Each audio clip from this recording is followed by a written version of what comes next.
May hapon, kabantay ba mo sa misa?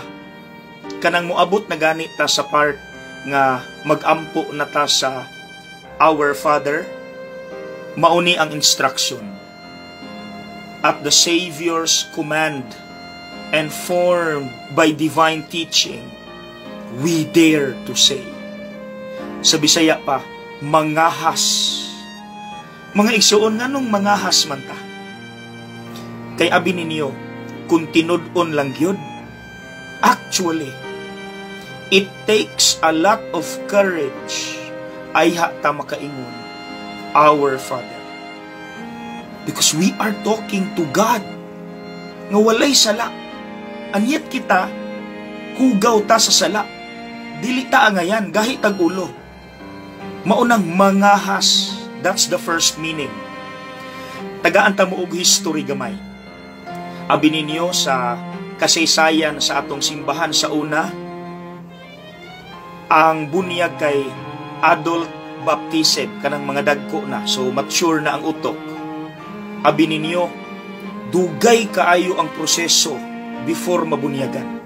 Pila ka bulan, magtuon, mamalandong, maghinulsol, dugay ug lisod kaayo ang proseso.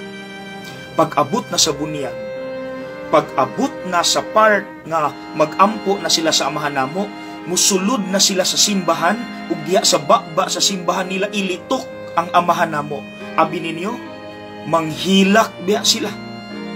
Kaya nga naman, finally, human sa tanan namong paghinulsol, pag-antos, matawag na gyud ka namo nga among amahan o Dios. See? Mga igsuon, diha nato makita. Pero, karon, ngano man nga si Kristo sa iyang pagtudlo sa maong prayer, nganong gisugdan man gyud niya, Our Father. Kay aron ipabati nga di puta dapat gyud mahadlok. Tungod kay ipabati dapat nato sa atong kaugalingon nga kita anak ug ang Dios ang atong amahan. Nga bisan unsa pa kagahi sa atong ulo, kabaluta nga pasayloon gihapon ta ug higugmaon gihapon ta. We dare to say. The second meaning is, kay dapat confident ta nga bisan unsa kagahi sa akong ulo, pasayloon ug higugmaon gihapon ko sa Dios. And that is the truth.